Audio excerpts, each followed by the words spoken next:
ৰূপহীহাটৰ ঔনাত সংঘটিত হৈছে মানৱতাক ভুল লুণ্ঠিত কৰাৰ ঘটনা। মুকলিমূৰীয়া পথাৰৰ মাজত উদ্ধাৰ এটি নৱজাতকৰ মৃতদেহ। কোনোবা অবৈধ কলংকৃত মাতৃত্বৰ বোজা থাকিবলৈ ঔনাৰ পথাৰৰ মাজত পেলাই থৈ গ'ল নৱজাতকক। মোনাৰ ভিতৰত পানীৰ মাজত উপঙি থকা অৱস্থাত স্থানীয় ৰাইজে প্ৰত্যক্ষ কৰে নৱজাতকৰ মৃতদেহটো। উদ্ধাৰ হোৱা নৱজাতকৰ মৃতদেহটো কন্যা শিশু বুলি জানিবলৈ দিয়ে স্থানীয় ৰাইজে।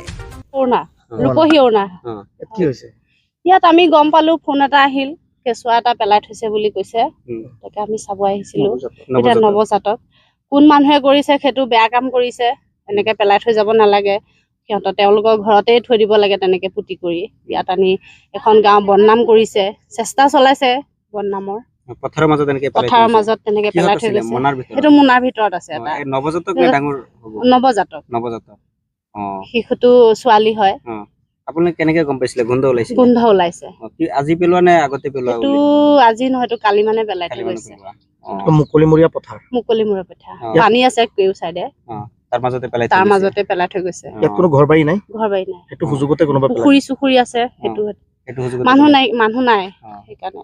এইটো এনেকুৱা কাম যোনবিলাক মানুহে কৰে নেকি? এইটো কি জনাব তেওঁলোকক এটা বেয়া কৰিছে। তেওঁলোকে এইটো ভুল কৰিছে। তেনেকুৱা অন্যকো এটা ৰাস্তা দেখুৱাই থৈ গৈছে। এইটো কাম কৰিব নালাগিছিলে। তেওঁলোকক এইটো ঘৃণনীয় কাম। তেওঁলোকক এটা শাস্তি দিবও লাগে। তেনেকুৱা কাম কৰিব নালাগে। তেনেকুৱা কাম কৰিব নালাগে। মানৱতাক ভুলুণ্ঠিত কৰিছে। হয়।